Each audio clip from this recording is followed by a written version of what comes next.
How you going, guys? And in today's video, we're back to you beautiful subscribers' questions.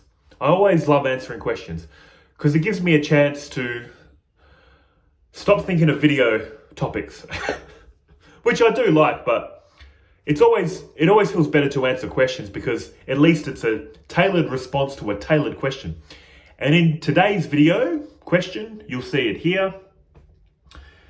I don't quite understand how, if everything is consciousness, why humans can be self-conscious, yet a book, a chair, or ant isn't.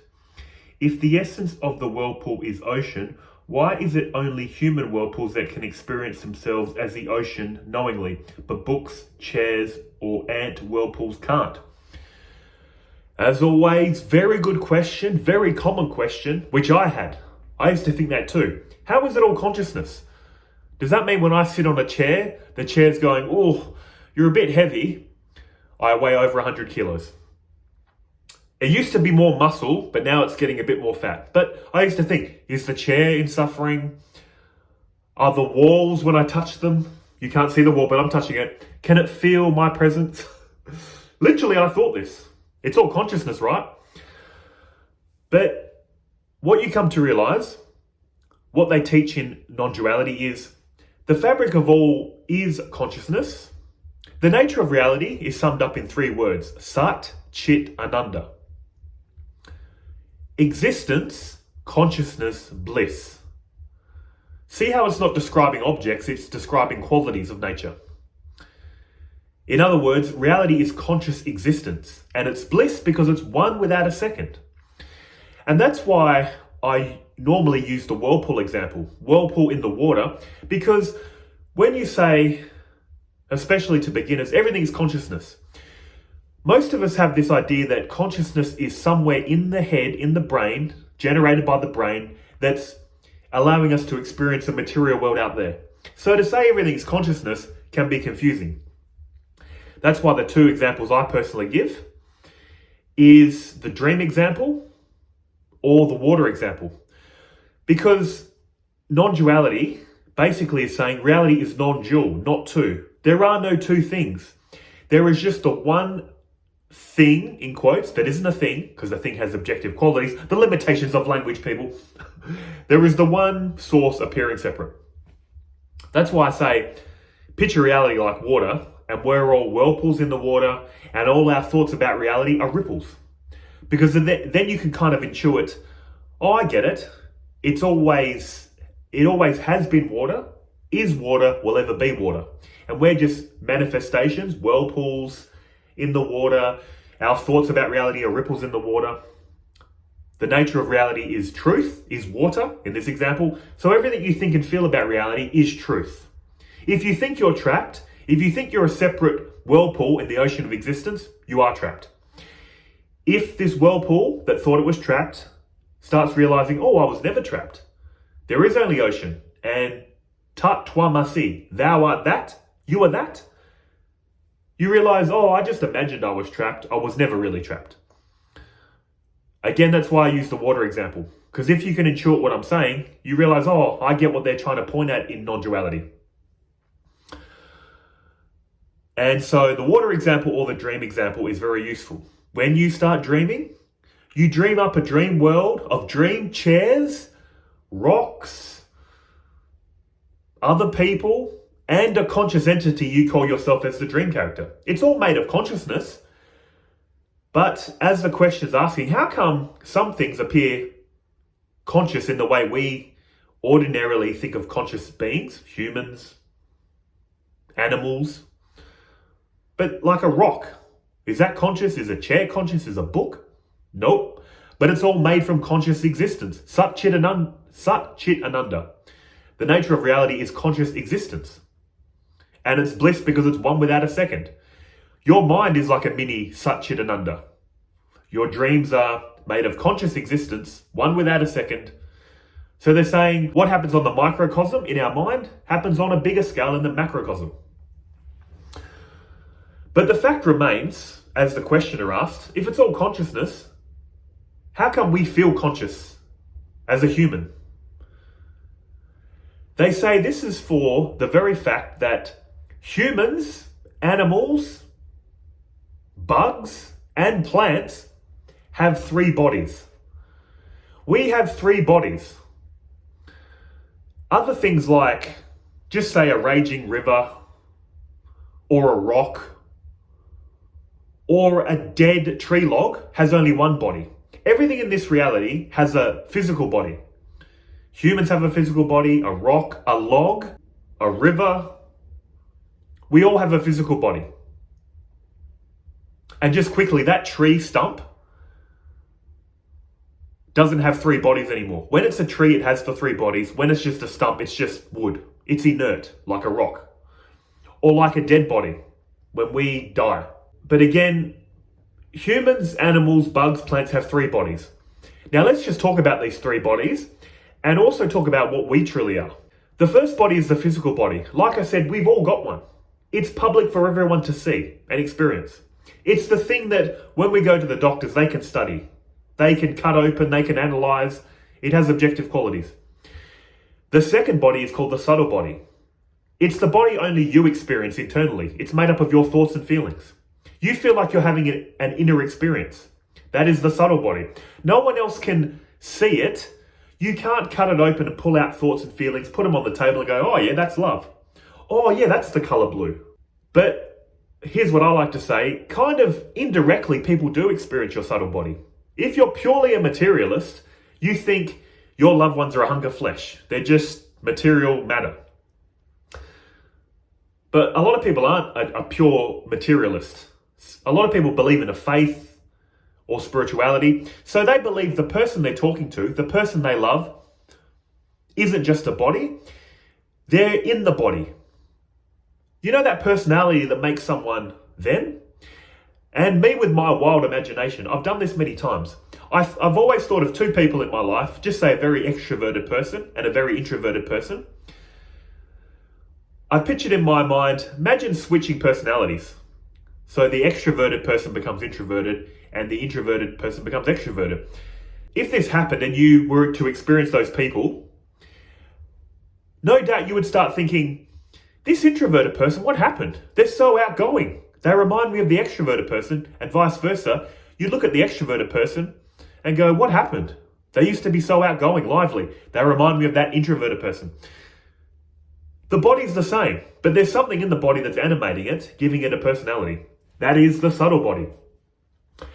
And what is giving this subtle body its personality? All its likes, dislikes, habits, and tendency? The causal body.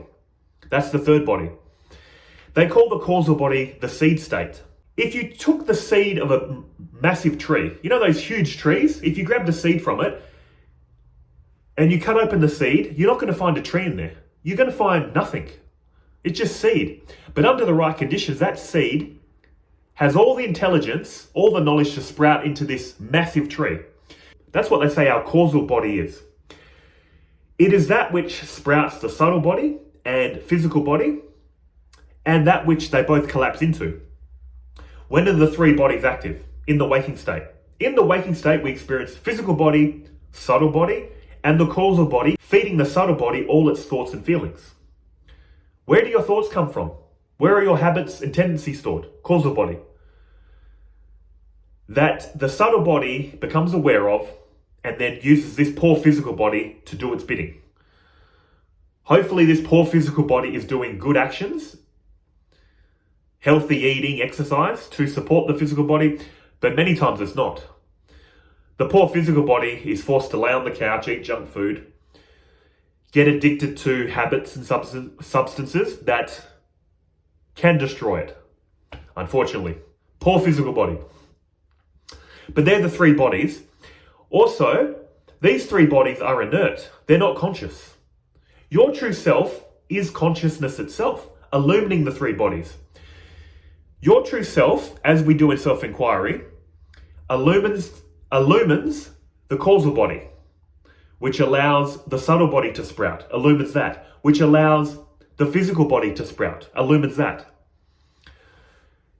Super fast, let's do some self-inquiry to find your true self really quickly. Let's run through these 3 bodies to show what I'm pointing to. Are you aware of the physical body? Are you conscious of it, or is it conscious of you? You're conscious of it. Are you aware of the subtle body? Your thoughts, feelings, ego, life story? Or is it aware of you? You're aware of it. If you go back prior to thinking, try to take your mind prior to thinking. I come up with a blank. What is that blank? Causal body. The causal body, from the point of view of the mind, is experienced as a blank. It is the blankness that all your thoughts and feelings come out of, like I said. So from the point of view of consciousness, it's experienced as a blank.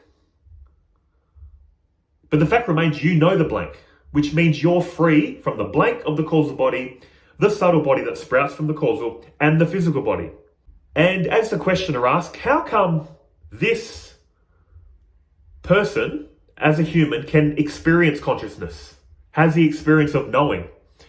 Because they say the subtle body has the ability to reflect consciousness. The mind of the subtle body has the ability to reflect. Much like this example, if you can see it there. This sun, they say, is the sun of all buckets. Picture the bucket like all of our bodies. The water in the buckets is all of our minds, and that one sun in the sky, the sun is one and undivided. But see how it's reflecting three buckets. I'm a bucket, you're a bucket, we're all buckets, we've all got different minds. We're all reflecting different qualities. A spiritual person has more clear water. A worldly person that's good has a bit of dirt. A worldly person that's really evil has a lot of dirt. It's still water. Whether the water's really dirty, a little bit dirty, or pure, it's still reflecting, isn't it? So the bucket represents our body, the purity of the water represents our mind, and what are we? The sun, in this example. We are the one undivided consciousness illumining all bodies and minds. And they say humans, plants, animals, bugs all have the three bodies. But why do we have different levels of abilities and consciousness? Picture it like this. I'm sure if you're middle-aged or older, you've experienced many mobile phones as they've come out. I remember my first phone was a Nokia something. Very simple. The one electricity used to power up that very simple phone. All it could do was call. I remember hearing about text. I would just use the phone for calling. But then I remember, because I was a kid at the time, my auntie was telling my mum, there's a thing called texting where you write them a message. You don't have to call. It's only 50 cents to send a text. That was amazing at the time. Text. But basically, those phones were very primitive. You could call and text. The one electricity shone through that phone. As phones progressed, I remember then getting a flip phone and I could play this snake game. So I could call, text, play a game. I remember as it progressed, you could get internet. You could get internet on the phone, but the screen was very small. But you could still look things up. It was very slow and clunky, but the fact remains, it was an improvement. Then I went into the iPhone 4, iPhone 6. I'm on iPhone 8. What I'm saying is the one electricity has illumined all these types of phones as their instruments of knowledge have evolved. So if you think of a plant as an original phone, the one undivided consciousness is going through that plant. It's got limited knowledge, but it has an intelligence. It knows how to take the sunlight. It knows how to take the nutrients in the earth, the water, and grow. It has an intelligence. It's very basic, but it does. Same with the bugs and animals. They have an intelligence. They're doing something. So the plants, the bugs, the animals, look at your pet dog if you've got a dog or a cat. They have a bit of higher intelligence. They have more instruments of knowledge and intelligence. And look at us as a human. We've got more intelligence than all these other creatures, plants, and bugs. But the fact remains is the one undivided consciousness illumining all buckets in that example, all bodies and minds. Again, why do we have more intelligence than the dog or the plant or the bug? Our instruments of knowledge are different. We have the ability to see, hear, taste, touch, smell, and think.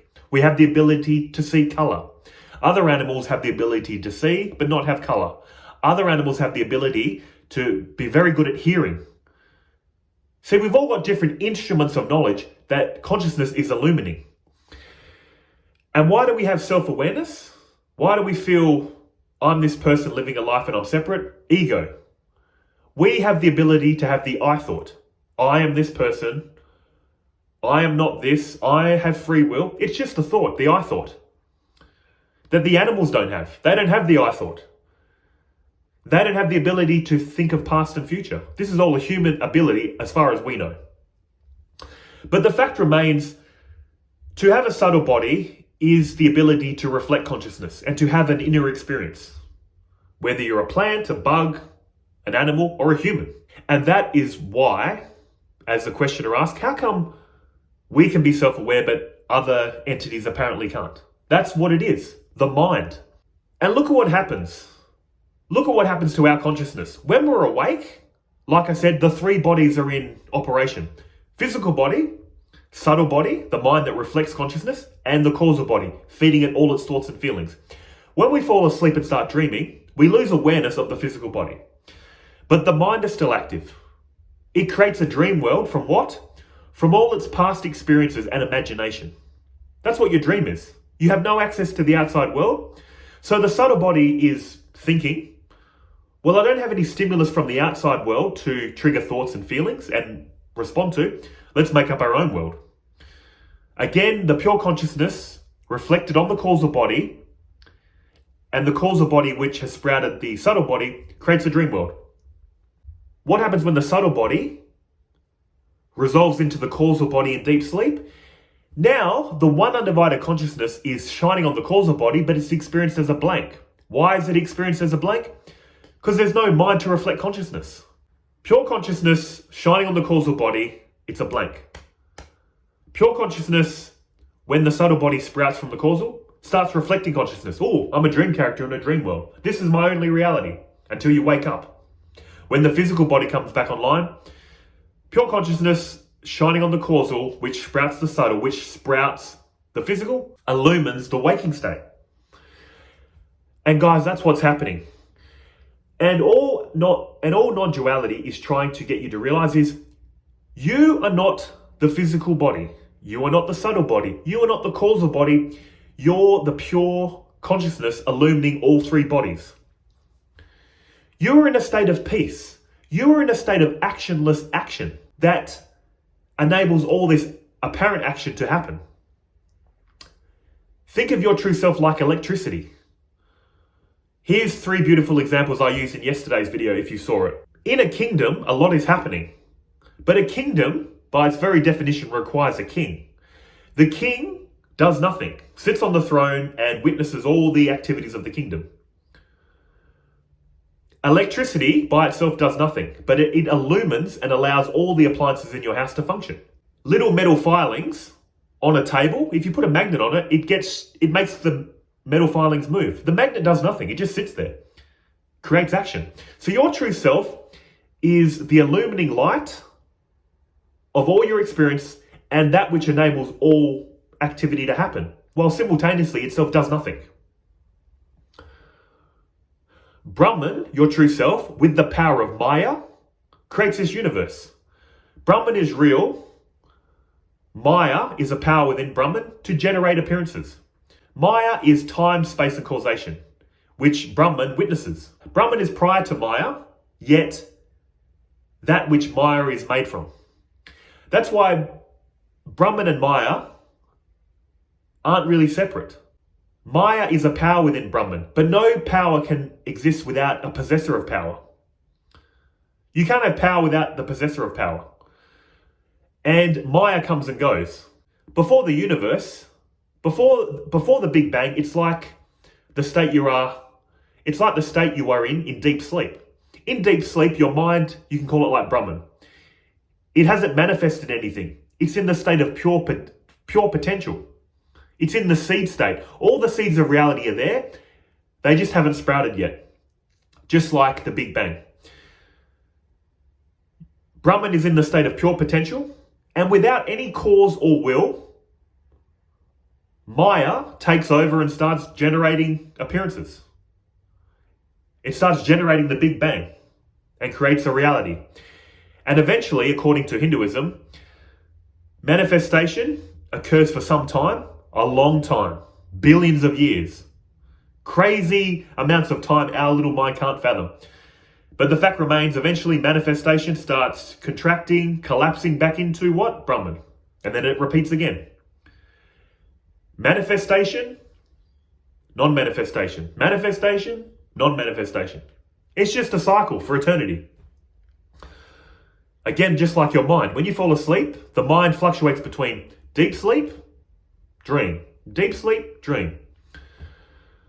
Brahman, with the power of Maya, generates a reality. Maya is time and space and causation. The power of Maya is constant change in time and space. Brahman is that which witnesses time and space causation. The two are one. If you had Maya, if you had an unconscious objective reality with no consciousness, it's a blank. If you just have pure consciousness without Maya, it's a blank. Look at your mind in deep sleep, a blank. Pure consciousness with nothing to know, a blank. An unconscious objective reality with no consciousness, a blank. The two work together so beautifully. The two are one. They also call this Shiva and Shakti. Shiva is the masculine principle, Brahman. Shakti is the feminine principle. Picture Shakti like a dancing woman. The man enjoys watching the woman dance, do her thing. The man, Brahman, Shiva, is represented as stoic, the witness. The woman is represented as emotional, creative, colourful. See how they work together so beautifully? That's why they say also in relationships, opposites attract. A woman, in this example, everyone's different. A woman that's very emotional, all that kind of stuff, needs the presence of a man that's solid, stable, stoic, to allow her to express her femininity. If the woman's emotional and dramatic and so is the man, it's not going to work. Similarly, if the man's very stoic and calm and the woman, see how it doesn't really work. Reality is a dance of opposites coming from the one source. That's why it's non-dual, not two. So I hope that answered your question and maybe answered a few more, because as always, I just go off into these little tangents and side stories. But in any case, thank you so much for the question, and I'll see you beautiful people in the next video. But until then, take care of yourselves, okay? See ya.